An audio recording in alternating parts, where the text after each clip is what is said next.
As questões fundamentais que as pessoas se perguntaram ao longo de todas as épocas sempre foram as mesmas.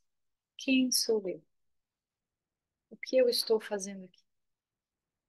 Há muitas tentativas de responder a essas perguntas, principalmente através da revelação de verdades através dos livros clássicos, de textos antigos.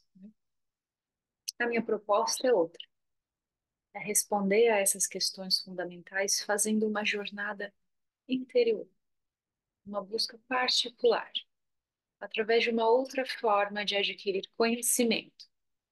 Nos Vedas se diz que há três formas de se adquirir conhecimento verdadeiro.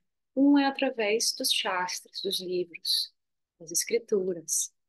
A segunda forma é através da palavra de uma pessoa de credibilidade, de um mestre, de um mentor. Mas existe um terceiro pilar, que é a percepção direta da verdade. Nós temos uma necessidade de definições externas, conceitos atribuídos por outras pessoas a processos individuais. A linguagem é uma forma de decodificarmos a experiência humana, sim, de auxiliar no entendimento de processos. Mas a linguagem tem suas limitações. A palavra enreda, rodeia ideias, sentimentos, coisas imateriais, tentando tangenciar, contornar de uma forma palpável, mas que muitas vezes carecem de uma tradução verdadeira, espontânea. No Kaivalya, um livro que a obra que compila o conhecimento hermético de Hermes Trismegistus, um mestre antigo do Egito. O segundo princípio de correspondência, né, uma das sete leis, diz: o que está em cima é como o que está embaixo. O nosso corpo é formado de DNA. Esse DNA é o princípio material de transferência da vida. O DNA é transcrito em RNA, que se traduz em proteína. O RNA, ele é como se fosse uma ponte que une o princípio da vida, a genética, que é transmissível. Toda célula viva possui genoma. Caso contrário, não tem vida. Claro, tem muitos outros detalhes aí, né? Mas nós temos DNA transcrito em RNA, traduzido em proteína. Essa informação é transcrita e traduzida para uma linguagem material palpável. Agora, nós temos também dimensões, três dimensões: espírito, alma, que é o espírito encarnado, em um corpo. Então, temos espírito, alma e corpo, DNA, RNA, proteína.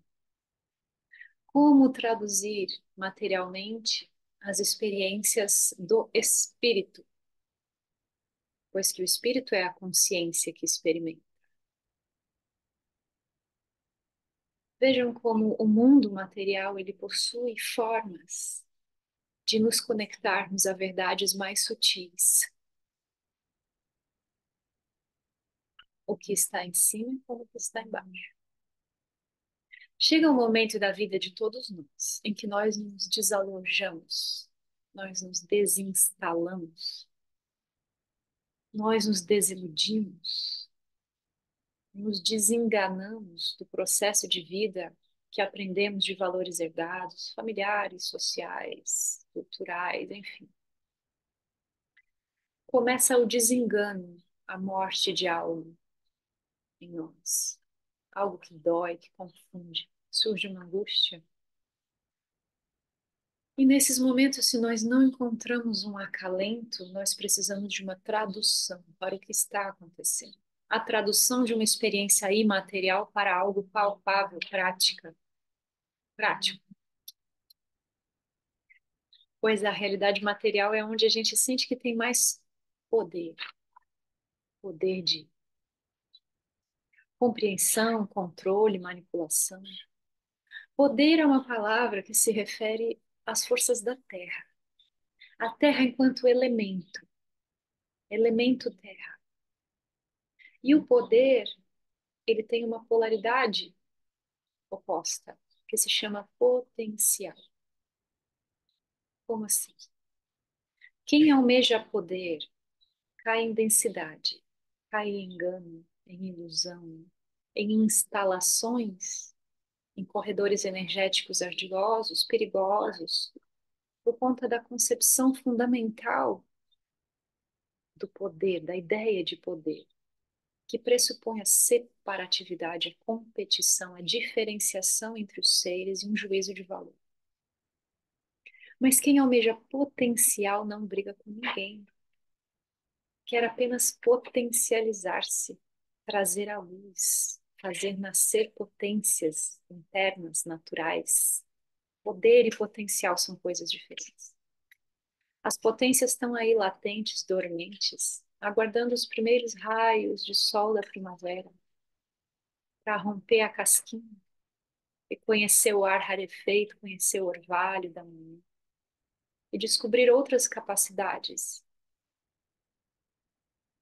não apenas de romper a casca, mas de elevar-se aos céus, de relacionar-se com outros vegetais e potenciais também de florescimento e de frutificação, se essa for sua natureza.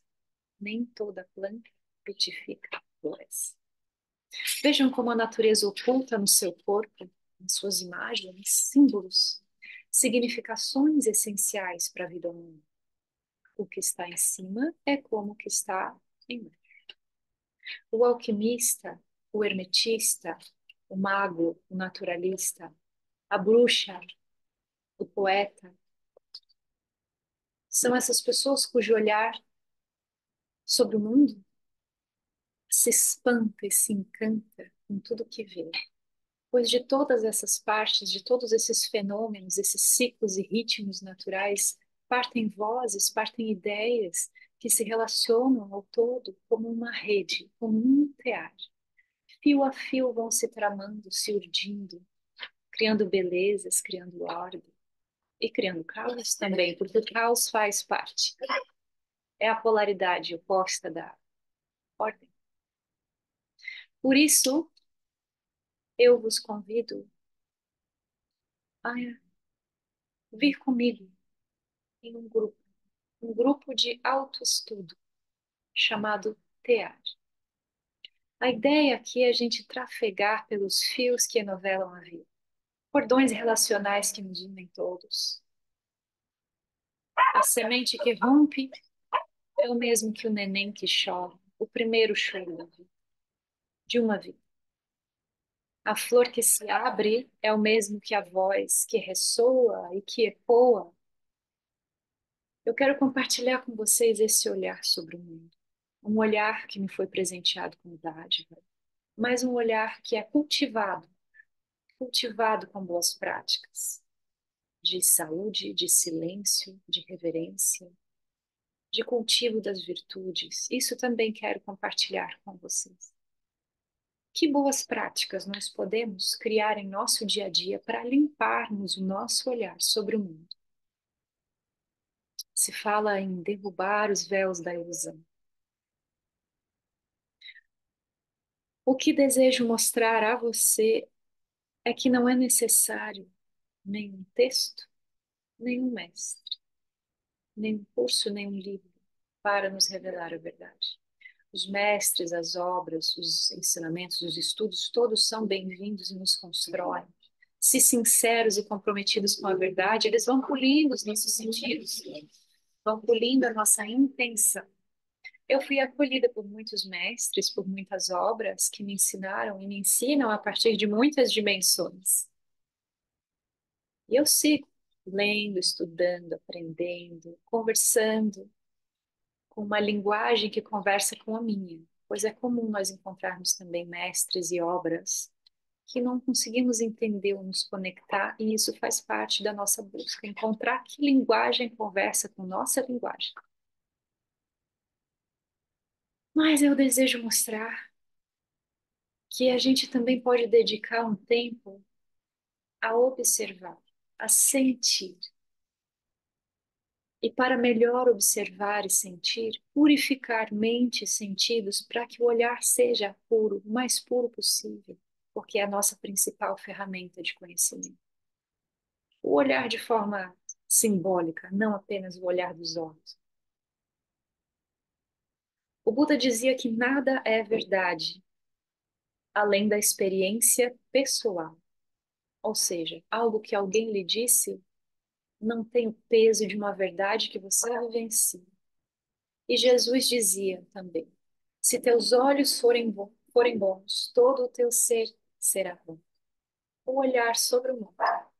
Então, essa é a minha proposta no grupo de autoestudo TEAR. Praticar a observação, lapidando o olhar para perceber a verdade. Que verdade? A rede, o tear em que estamos. Essa brincadeira cósmica, que muitos consideram uma guerra, a depender do olhar de quem vê. Assim falei com muito amor. O meu nome é Jéssica, mas você pode me chamar de Dara. Venha comigo. Tecer e urdir. Conhecer esses fios coloridos das tramas e urdiduras da vida.